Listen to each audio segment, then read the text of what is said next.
The assertion that all men are created equal was of no practical use in effecting our separation from Great Britain, and it was placed in the Declaration not for that, but for future use. I do not expect the Union to be dissolved, I do not expect the house to fall, but I do expect it will cease to be divided. It will become all one thing, or all the other. We think the Dred Scott decision is erroneous. We know the court that made it has often overruled its own decisions, and we shall do what we can to have it overrule this. That I am not a member of any Christian church is true, but I have never denied the truth of the Scriptures, and I have never spoken with intentional disrespect of religion in general, or of any denomination of Christians in particular.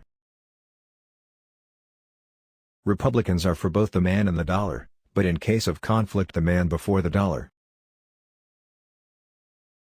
In this sad world of ours, sorrow comes to all, and to the young, it comes with bitterest agony because it takes them unawares. I have had experience enough to know what I say. A living dog is better than a dead lion. Judge Douglas, if not a dead lion for this work, is at least a caged and toothless one. How can he oppose the advances of slavery? He don't care anything about it. I have always hated slavery, I think, as much as any abolitionist. I have been an old line Whig. I have always hated it, but I have always been quiet about it until this new era of the introduction of the Nebraska bill began. I never went to school more than 6 months in my life, but I can say this, that among my earliest recollections, I remember how, when a mere child, I used to get irritated when anybody talked to me in a way I could not understand. 77 years ago our fathers brought forth on this continent, a new nation, conceived in liberty, and dedicated to the proposition that all men are created equal. Some single mind must be master, else there will be no agreement in anything. I have great respect for the semicolon, it is a mighty handy little fellow. The leading rule for the lawyer, as for the man of every calling, is diligence. The mystic cords of memory, stretching from every battlefield and patriot grave to every living heart and hearthstone, all over this broad land, will yet swell the chorus of the Union, when again touched, as surely they will be, by the angels of our nature. I pass my life in preventing the storm from blowing down the tent, and I drive in the pegs as fast as they are pulled up. I was born and have ever remained in the most humble walks of life. My paramount object in this struggle is to save the Union, and is not either to save or to destroy slavery.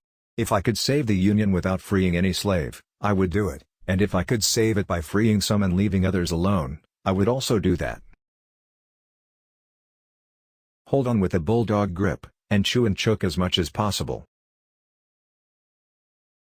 Our defense is in the preservation of the spirit which prizes liberty as a heritage of all men, in all lands, everywhere. Destroy this spirit and you have planted the seeds of despotism around your own doors.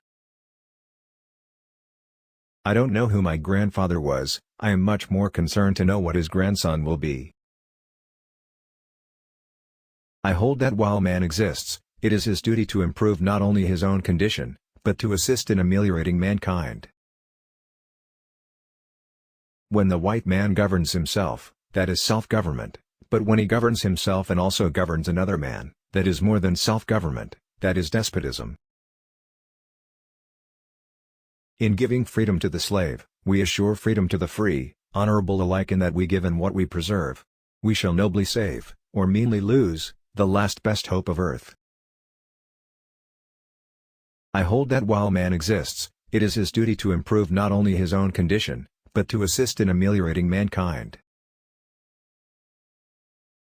When the white man governs himself, that is self-government, but when he governs himself and also governs another man, that is more than self-government, that is despotism. In giving freedom to the slave, we assure freedom to the free, honorable alike in that we give and what we preserve. We shall nobly save, or meanly lose, the last best hope of earth. Gold is good in its place, but loving, brave, patriotic men are better than gold. It is not my nature, When I see a people borne down by the weight of their shackles, the oppression of tyranny, to make their life more bitter by heaping upon them greater burdens, but rather would I do all in my power to raise the yoke than to add anything that would tend to crush them. Standing as I do, with my hand upon this staff, and under the folds of the American flag, I ask you to stand by me so long as I stand by it.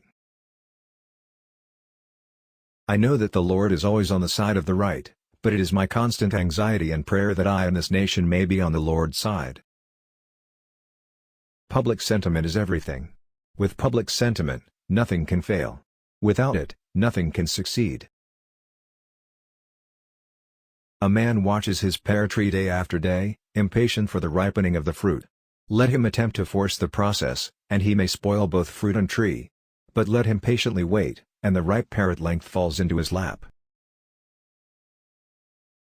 Let not him who is houseless pull down the house of another, but let him work diligently and build one for himself, thus by example assuring that his own shall be safe from violence when built.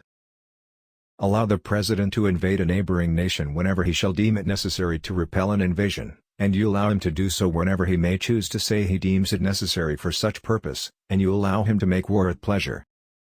Books serve to show a man that those original thoughts of his aren't very new at all. We here highly resolve that these dead shall not have died in vain, that this nation, under God, shall have a new birth of freedom, and that government of the people, by the people, for the people, shall not perish from the earth.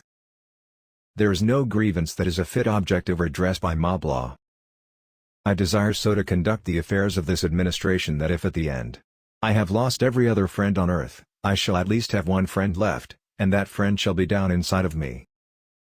The way for a young man to rise is to improve himself in every way he can, never suspecting that anybody wishes to hinder him. These capitalists generally act harmoniously and in concert to fleece the people, and now that they have got into a quarrel with themselves, we are called upon to appropriate the people's money to settle the quarrel. Common-looking people are the best in the world, that is the reason the Lord makes so many of them. If once you forfeit the confidence of your fellow citizens, you can never regain their respect and esteem. With the fearful strain that is on me night and day, if I did not laugh I should die. If there is anything that a man can do well, I say let him do it. Give him a chance. When I hear a man preach, I like to see him act as if he were fighting bees. What kills a skunk is the publicity it gives itself. Don't interfere with anything in the Constitution. That must be maintained, for it is the only safeguard of our liberties. Surely God would not have created such a being as man, with an ability to grasp the infinite, to exist only for a day. No, no, man was made for immortality.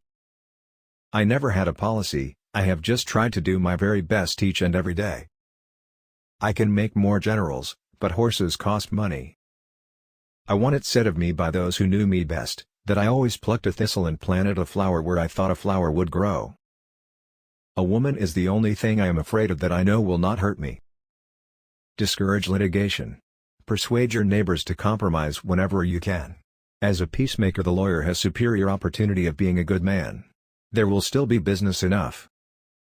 With malice toward none, with charity for all, with firmness in the right, as God gives us to see the right, let us strive on to finish the work we are in, to bind up the nation's wounds. Towering genius disdains a beaten path. It seeks regions hitherto unexplored.